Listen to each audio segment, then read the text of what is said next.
जनताच मालक, जनताच मालक, देशाची मालक, जनताच मालक, या महाराष्ट्राची मालक, जनताच मालक, मालक, जनताच मालक,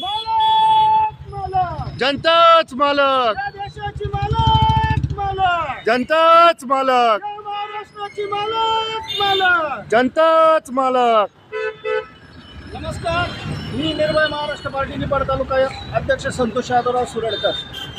तर बघा की एक बेरोजगार, ज्याला बेरोजगार, आळशी, बिनकामाचा असं म्हणून हिणवलं जातंय. म्हणजे एखादा तरुण जर शिक्षण घेत असला, नक्की तो बेरोजगार आहे, परंतु तो आळशी नाही आहे.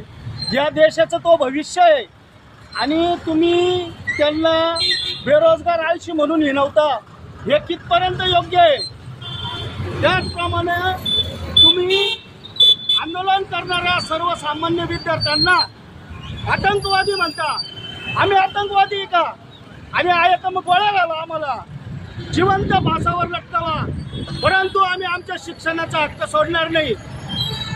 नेटचे पेपर फुटीचा जो काही या देशामध्ये कारभार चाललाय, त्या संबंधित व्यक्तींना जाब विचारणं हे सरकारचं काम आहे आणि त्यांना पाठीशी घालू नये अशी निर्भय महाराष्ट्र पार्टीची इच्छा आहे.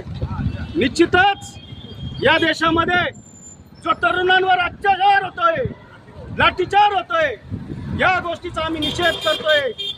जर लोकशाहीचा खून होत असेल तर हा देश गुलाम झाल्याशिवाय राहणार नाही आणि प्रत्येक नागरिकाने भारतातल्या या गोष्टीचा विचार केला पाहिजे की जेणेकरून ही सत्ता आपण कशा हातात दिली आहे आणि त्याचा कसा गैरवापर होतोय.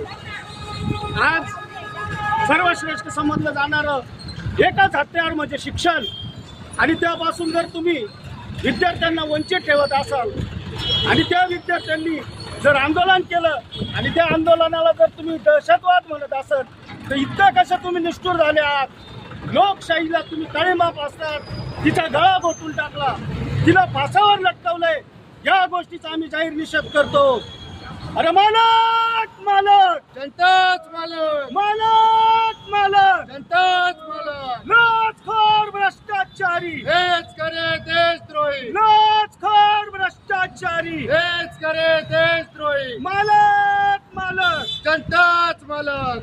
धन्यवाद. एकच लक्ष, जनतेचं